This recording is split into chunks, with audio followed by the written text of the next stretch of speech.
Every 2 years, 1 million people in Japan vanish. By the end of the century, China's population is expected to be cut in half. In Italy, the median age has now reached 48. Across the globe, birth rates are plummeting. Is humanity on the path to extinction? What exactly is happening and how serious is it? For hundreds of thousands of years, human population growth was minimal, kept in check by disease, famine, and war. This changed with the Industrial Revolution, which fueled rapid progress and explosive population growth, pushing the global population to 6 billion in 1999 and 8 billion just 24 years later. Our numbers will continue to rise for at least another 6 decades, but this masks an underlying reality. People are simply having fewer children. For a population to remain stable, every couple needs to have an average of 2 children. If this number is exceeded, the population grows. If it falls below, it declines. If the drop is drastic, the shrinkage is swift and severe. Take South Korea, a major exporter of pop culture. In 2022, its fertility rate stood at just 0.8 children per woman, the lowest in the world. This means that if 100 South Koreans of childbearing age today have 40 children, the next generation will have just 16, and the following one only 6. If nothing changes, in a century, the number of young people will have declined by 94%, leading to a population collapse. That is, if things remain as they are. We have yet to determine if fertility rates have a definitive lower limit. Looking at the bigger picture, however, the absolute numbers suggest the population will not shrink drastically. It will simply return to its previous size. In 1950, South Korea's population was 20 million. By 2023, it had grown to 52 million, and by 2100, it is projected to be around 24 million again. The real concern is not just the number of South Koreans, but the makeup of the population. In 1950, the median age was 18. In 2023, it is 45, and by 2100, it will rise to 59, making the country predominantly elderly. And South Korea is not alone. China is experiencing what may be the fastest population decline in recorded history, an unstoppable trend at this point. Rapid industrialization, urbanization, and increasing affluence led Chinese families to prefer having fewer children. Additionally, the one-child policy, introduced to curb population growth, resulted in persistently low fertility rates for decades, with a fertility rate of just 1.16 births per woman. Within 4 generations, 100 young Chinese will become merely 20. China's fertility rate is now among the lowest in East Asia, even lower than Japan's. In contrast, Europe's population decline has been slower, despite similarly low birth rates, as many countries have benefited from steady immigration.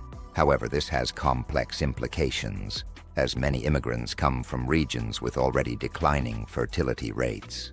Furthermore, immigrant birth rates tend to align with local averages within 2 to 3 generations. In Eastern Europe, the decline has accelerated as young people leave for stronger economies, such as Germany, a country with one of the world's highest median ages at 46. Latin America fell below the replacement rate in 2015. In the US, immigration remains the primary driver of substantial population growth. Some regions still maintain above replacement fertility rates, particularly in much of the Middle East, North Africa, and Sub-Saharan Africa. This has fueled concerns about overpopulation, similar to the fears surrounding Asia's rapid growth in the 1950s, which ultimately proved unfounded. However, the UN has recently revised its population forecasts for Africa downward. For Nigeria, projections for 2100 were lowered from 733 million to 546 million. Similar trends are emerging across the continent, as fertility rates are declining much faster than previously expected. It is becoming increasingly probable that Africa will follow East Asia's trajectory, with most of the continent falling below replacement levels by the century's end. So declining fertility rates and aging populations have become a global trend. Why does this matter? Demographics and poverty. A stable society requires a sufficient number of people in their prime working years. Young and middle-aged individuals are the backbone of economic productivity. In any economic system, the working-age population generates a country's wealth. Once people retire, their economic contributions decrease significantly, while their healthcare costs soar. Historically, a large younger generation supported a smaller elderly population. Now imagine a society where most people are over 60. The economic strain on the younger generation would be overwhelming, even for the wealthiest nations. At best, this would lead to extended working years, skyrocketing healthcare costs, and rising poverty, as governments struggle to manage increasing financial burdens with shrinking revenues. While technological advancements might ease the impact, they won't fully compensate for it. We are already seeing the effects. 11 out of China's 31 provinces are running pension fund deficits. China aged before it became wealthy, and now catching up will be nearly impossible. By 2050, China's working-age population is expected to shrink by 20%. A loss of 200 million workers, equivalent to the entire current working-age population of the US population. Decline also leads to infrastructure collapse. Infrastructure operates efficiently at scale, but does not become cheaper to maintain as population density decreases. Once people leave an area, the resources needed to sustain infrastructure dry up. This is evident in many depopulated towns and cities across East Germany, which experienced severe population loss after reunification. A similar trend is visible in Japan, where rural areas are filled with dying towns. Will fewer people mean a better life? Some might assume that a smaller population would mean a better quality of life, with more resources to go around. However, economic prosperity isn't simply about resource availability. It stems from human innovation and productivity. A further challenge for aging societies is the possibility that governments may become increasingly focused on the concerns of elderly voters. This could lead to short-term thinking, prioritizing wealth preservation over innovation and progress.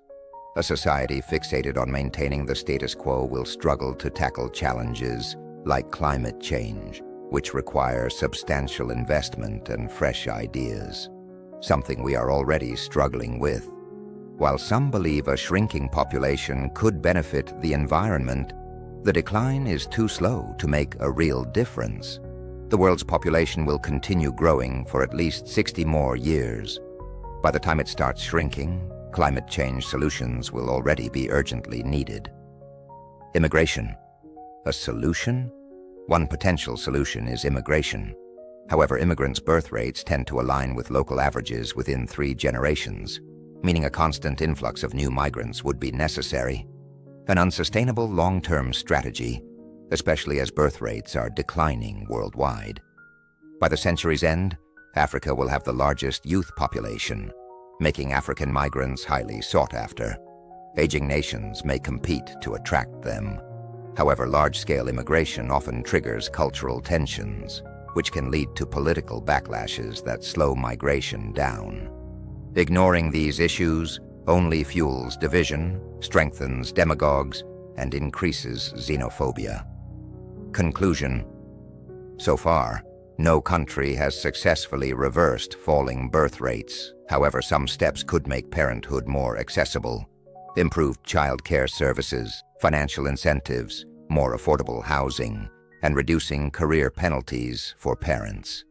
Additionally, societies need to adopt a more family-friendly cultural mindset. So that's the reality we're facing.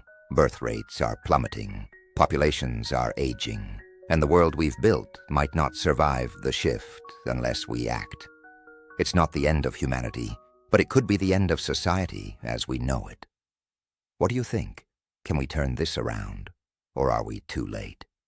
Let me know in the comments, and if this got your gears turning, give it a like and subscribe for more deep dives into the forces shaping our future. Want another big topic? Check out our last video on nuclear war, how it could end history in hours. Watch it here. Until next time, stay curious.